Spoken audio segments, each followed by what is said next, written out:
It's a gorgeous day in Arizona, and so I'm making a little video outside today.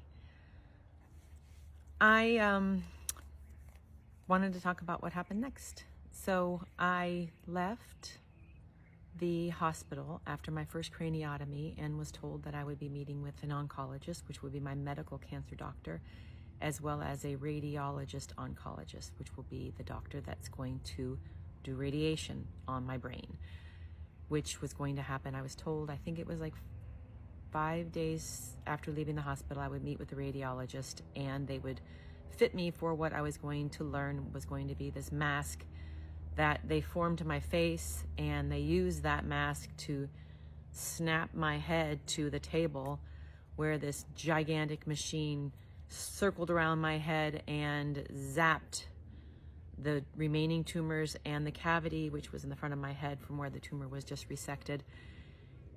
You had to be very, very still. It was a very precise machine, and the doctor that programmed it. So I would lay there and had to be so very still. If my nose itched, if I thought I had a twitch in my leg, I couldn't move. So I had to go somewhere else. And so this is my takeaway for that, for how I got through that.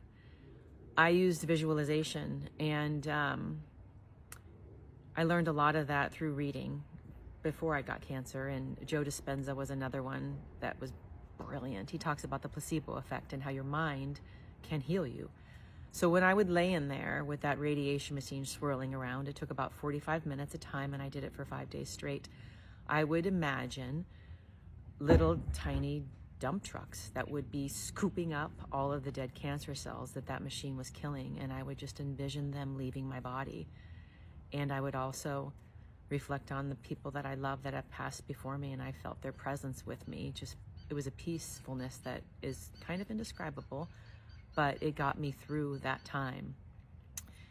During that time in my life, I was also deep into the beginnings of a divorce. It was about 5 months that I had asked for a divorce, and we were still living in the same home at that time on separate sides of the house. So tremendous amount of stress in my life. And at that time, I didn't fully understand what the stress was doing to my physical health. That would come later.